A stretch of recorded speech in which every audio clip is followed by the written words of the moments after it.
Okay. Welcome to step 9, and that's cutting 4 A's to 510 and 4 B's to 250 to their final length. So we're going to work on the part A first, and you're going to mark your piece to 510 from the long edge. That means marking it from this long edge and of the 30-degree mitre. Here's a diagram here.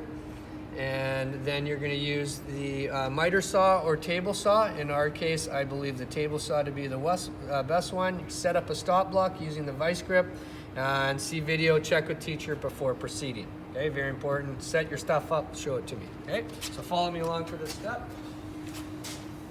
All right, so the very first thing we got to do is we need to take our tape measure, and we are going to make a mark at 510 millimeters from the long edge, or the 30-degree, 60-degree bevel.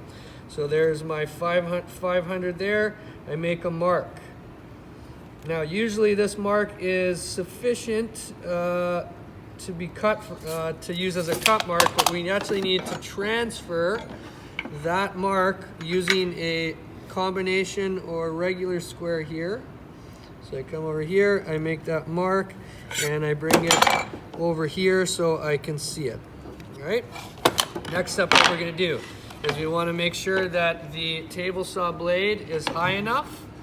So the blade is, remembered, slightly above the gullets. So we have that done.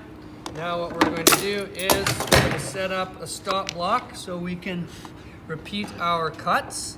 So we need to have the long end of the bevel against the fence.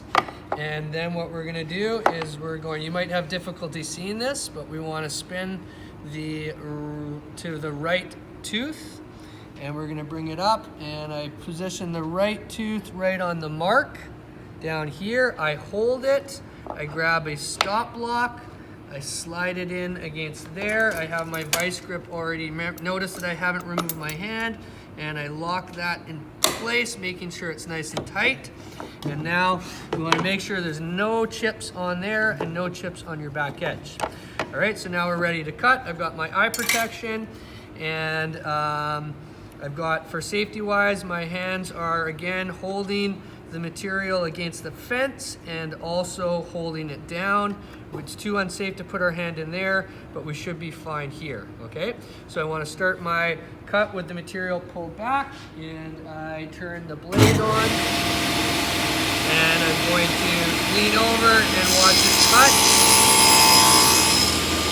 And in this case, I can pull it back because it's still supported, it's held on. All right, and I can remove that strap, and I can now bring in my second piece, and you'll like this, no measuring needed.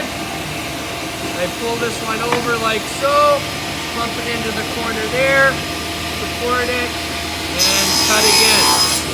You're going to do that 4 more times, all right? And you'll notice that we now have at least 2 of my pieces are exactly the same height. Okay, and then I'll show you how to do step 2 for the shorter ones in a moment. Thank you.